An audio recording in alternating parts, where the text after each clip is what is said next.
Neurodivergent people will often get labeled as stubborn or be called stubborn when someone, usually a neurotypical person, is trying to get them to change. They will call them stubborn in a way to try to manipulate them to change in the ways that they want them to change. But with anything in life, there are pros and cons to being stubborn. A pro of being stubborn is being stubborn against bullshit. Being stubborn against other people's narratives and them wanting you to do something just because they want you to do it, and being stubborn against following rules that are actually not beneficial for your life, and following other people's rules that they want you to live by because that's who they want you to be. Being stubborn, it can actually be a really beneficial thing.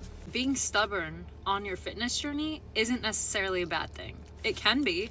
If you're being stubborn and you're like, no, I don't want to do what my coach says, I don't want to get steps in, I don't want to limit and eat sweets in moderation, that is being stubborn in a negative way that's going to negatively affect you. But if a coach is saying, okay, do XYZ, and you're doing XYZ, but you feel like, hey, no, I actually know my body better and I know what would be best for my body, actually, like, instead of what the coach is telling you to do, and that coach is like, no, this works for me, this works for all my clients, and you're stubbornly being like, hey, actually, I know my body the best, I know what foods sit well the best with me, I know how I feel the most energized, I know when I perform my best, I know which movements hurt my body or give me pain.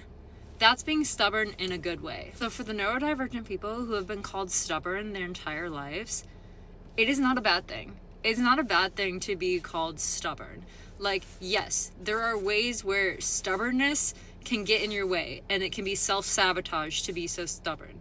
But when you use your stubbornness in order to like tune out the people who don't know you your best and actually listen to your gut instincts and listen to what is best for you, when you use your stubbornness in that positive way, then your stubbornness is not a bad thing. It can be, but it also can be like your greatest superpower trait.